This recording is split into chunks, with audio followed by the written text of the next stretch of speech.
bicyclist brakes from 21 meters per second to a stop in 32.3 meters. What is the acceleration of the bicyclist? All right, let's start with a diagram. So here's my fancy bicyclist. Dun, dun, dun. It's going to be pretty simple. There we go. So here's my bicyclist. He's traveling at 21 meters per second. He travels for here. This is going to be 32.3 meters. And he's going to come to a stop over here. So the beginning of my motion, the beginning of my story is 21 meters per second. That's the initial velocity, and it's going to come to a stop, so that means my final velocity, 0, and I have this distance. That's going to be equal to x, and I'm all set. So let's start by listing my givens. So the givens in this problem, let's see what I have here.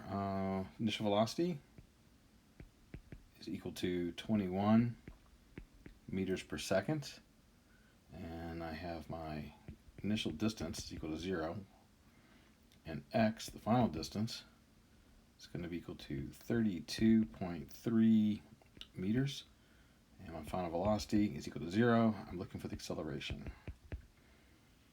So when I look at this, I see there's no time mentioned anywhere, so what I'm going to do is, first one, what's the acceleration of the bike? I'm going to use v squared equals v naught squared plus 2ax. So the first thing I'm going to do for part A is I'm going to find acceleration. Okay, so v squared equals v naught squared plus 2ax. Need to isolate the a, so I'll subtract v naught squared from both sides. So 2ax is equal to v squared minus v naught squared.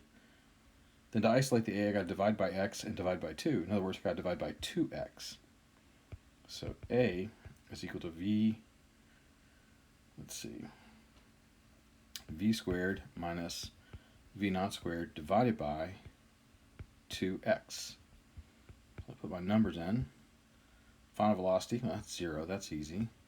Initial velocity, 21 meters per second squared divided by 2 times x, which is 32.3 meters.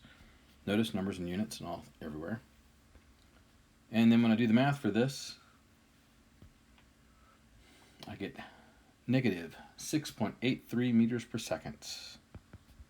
Negative 6.83 meters per second squared, actually. So that's my acceleration. It's negative because I'm slowing down. So that makes sense.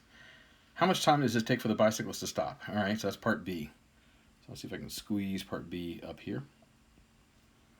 How much time to take the bicyclist to stop? So I'm going to use my original givens plus t. I could use the negative 6.83 meters per second squared as long as I keep all the decimal places in my calculation. It'll match up, or I can take the equation and plug it in. It's easier if I just keep the original givens and look for t. So I got v naught, I got x, final velocity, and I'm looking for t. So what I'm going to use is a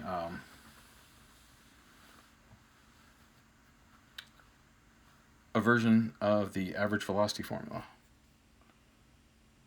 So I know the average velocity is the original velocity plus the final velocity divided by 2. That's average velocity, and that's the same as the change in the change in position, which is displacement, divided by time.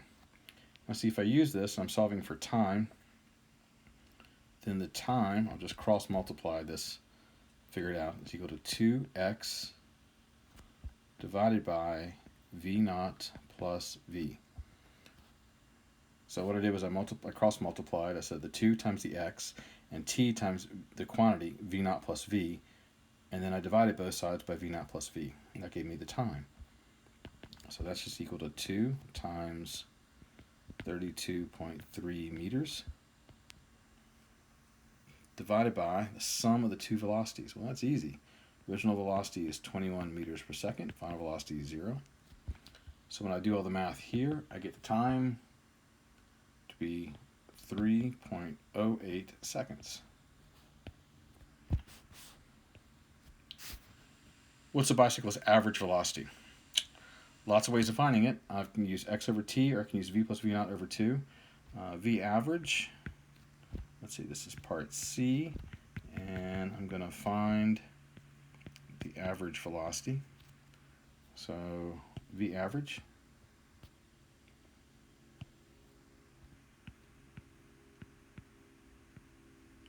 get a little cramped on my writing here, is equal to V plus V naught divided by 2. I use that expression.